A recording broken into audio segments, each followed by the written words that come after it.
Chapter 141. The silence after Alistair's defeat was profound.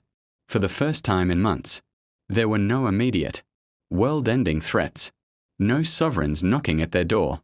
The Obsidian Star Guild existed in a state of high-strung peace, like soldiers during a ceasefire, unable to trust the quiet.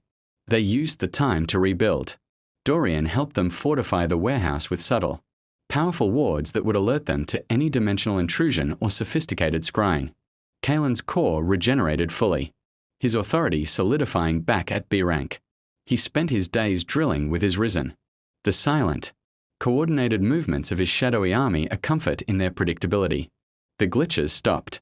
Without Alistair's deliberate tampering, the system's errors returned to their natural, rare, and random state. The fixer contracts dried up, and they returned to more conventional hunter work, clearing out D-rank infestations, providing security for corporate events.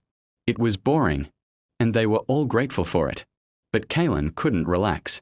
He kept the blank book, Alistair's trophy, on a shelf in his room. It was a reminder. The war was not a series of battles. It was a constant, cold state of being. The enemy was patient, multidimensional, and infinitely adaptable. He was waiting for the other shoe to drop. Chapter 142. The summons came not as a threat, but as an invitation. A formal, gold-embossed card delivered by a courier who vanished before they could question him. It was addressed to the master of the Ashen Crow. The message inside was brief.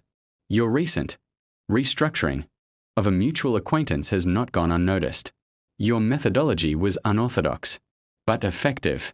A demonstration of value has been provided. The current balance of power is untenable. A conversation is required. You are invited to a neutral ground, the Empyrean Gallery. Tomorrow, sunset. Come alone.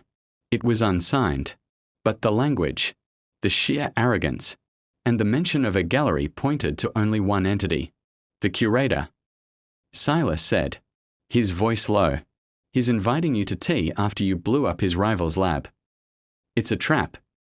Lyra stated flatly. Of course it's a trap. Kaelen replied, staring at the card. But it's a polite one. And he's right. The balance has shifted. Alistair was a check on the other sovereigns. With him gone, the others might grow bolder. He looked at his team. He's not asking. He's telling. If I don't go, he'll consider it a breach of etiquette and act accordingly. This is him being civilized. The choice was an illusion. He had to go. Chapter 143. The Empyrean Gallery was not a place on any map. Dorian located it. A pocket dimension accessible only through a specific, transient fissure that appeared at sunset in the city's botanical gardens. Kaelen went alone. As instructed. He wore simple clothes, the ashen bracer hidden under his sleeve. He carried no visible weapons, but the warden's blade was a thought away. Stepping through the fissure was like walking into a dream. The gallery was a series of floating, crystalline platforms suspended in a sky of eternal twilight. On each platform was a single, breathtaking exhibit, a captured supernova, a fossilized emotion, the still-beating heart of a forgotten god. It was a collection of impossibilities. The Curator awaited him on the central platform, standing before an empty pedestal. He was dressed as impeccably as before, Ashen Crow. The Curator greeted him, his voice a soft echo in the vast space. Thank you for coming. I trust you appreciate the venue. It's impressive, Kaelen said, his reflective insight overwhelmed by the sheer density of unique power in the room, the spoils of a long life of acquisition. The Curator said with a modest wave, but you are not here to admire the collection. You are here because you have become a significant variable. The removal of the researcher has created a vacuum. He turned his parchment-colored eyes on Kaelen. I propose a non-aggression pact. Chapter 144. Kaelen was taken aback. A pact. The world is a complex ecosystem. The Curator explained. Predators, prey, scavengers. The researcher was a unique specimen, a parasite that fed on knowledge. His absence leaves his territory unclaimed. The other sovereigns will move to fill it. There will be conflict.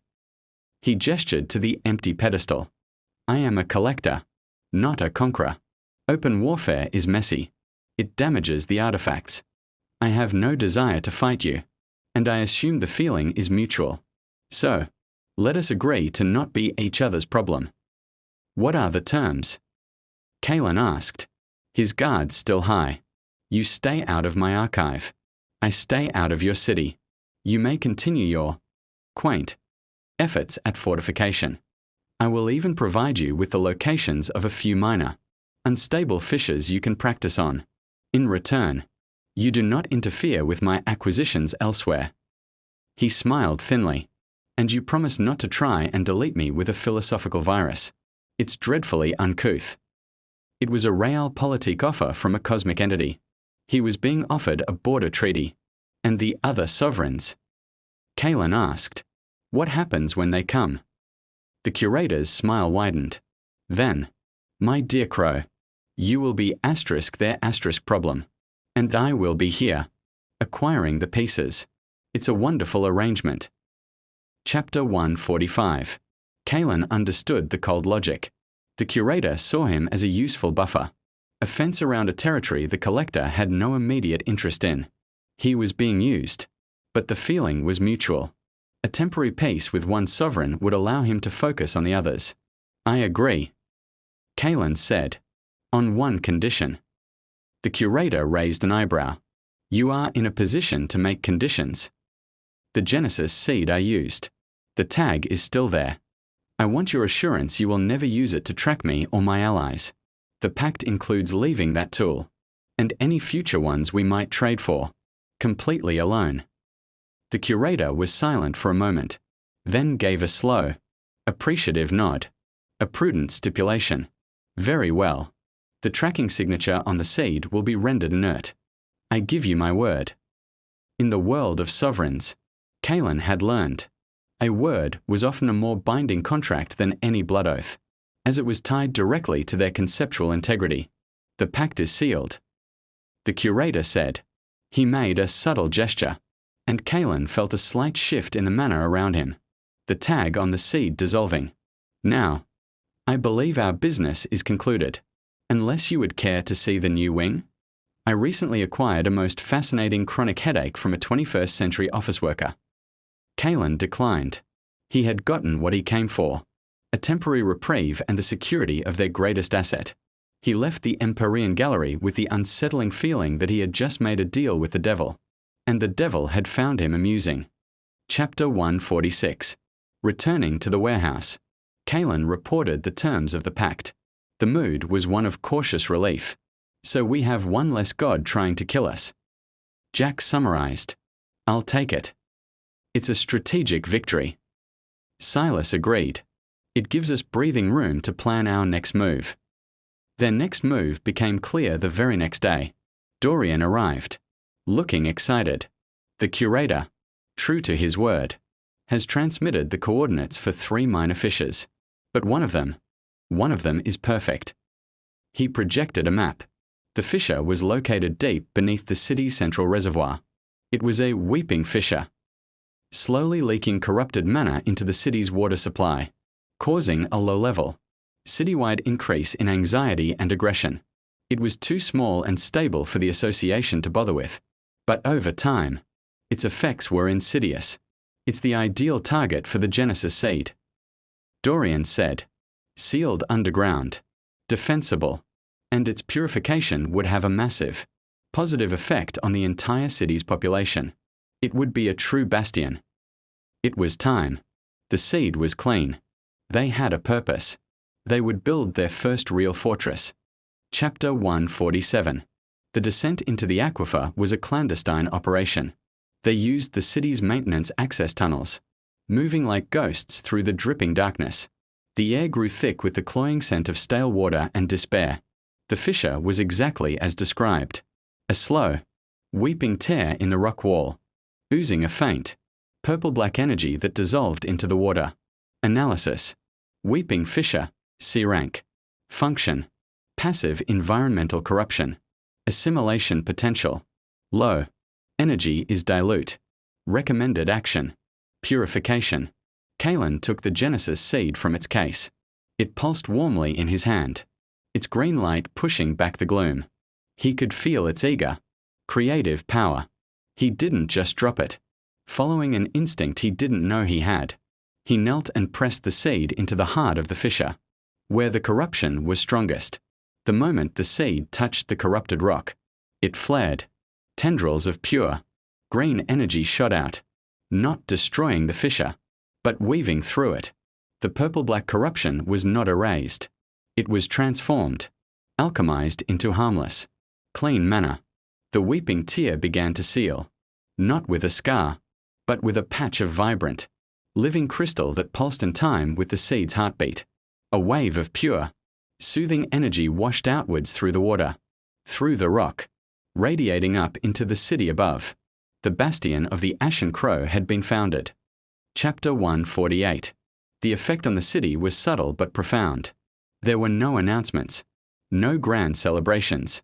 But over the next week, people noticed the constant, low-grade tension that had been a fact of city life for years eased.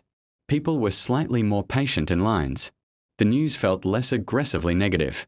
A pervasive sense of background dread that no one had even fully acknowledged was simply gone. For Kaelen, the change was anything but subtle. The moment the Bastion was established, his Warden interface updated dramatically. Warden Protocol v.1.1. User. Kaelen, Warden. Ashen Crow. Core Integrity. 100%. Veil Fortification. 1.5%. Bastion established. Central Aquifer. Active. Bastion Effect. Metropolis-wide Calm Aura. Minor. Local Mana Purity. S rank. Assimilation Authority. B. Risen Phantoms. 50/50ths. The Veil Fortification had jumped by a full %. He had a Bastion, and his capacity for Risen had increased again. He was stronger here. In this place he had healed. This was true power. Not the power to destroy, but the power to nurture, to protect, to make a part of the world safe and whole. He had a home, a source of strength, a place to stand and fight. Chapter 149. With the Bastion secured, their operations changed. They now had a safe fallback point, a place where Kaelen's power was amplified and they could recover from injuries at an accelerated rate. They began using it as a base for more ambitious missions.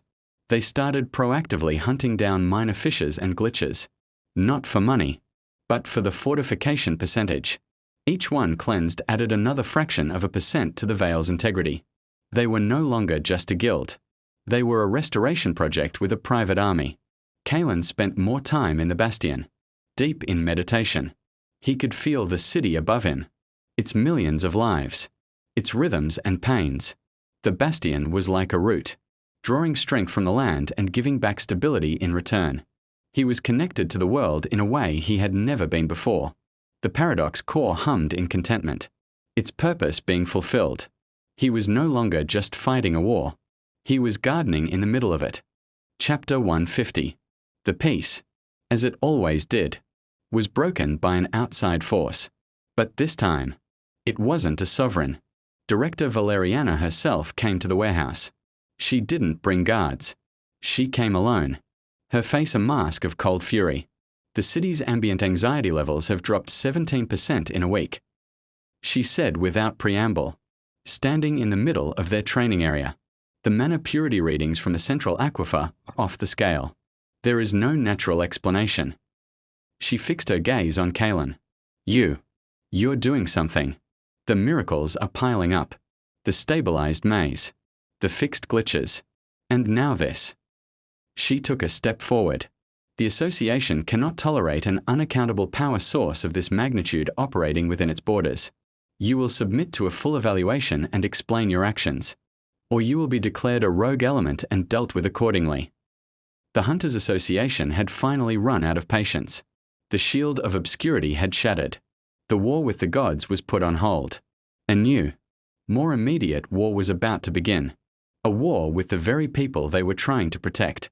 The Ashen Crow had built its nest. Now, it had to defend it from the storm it knew was coming.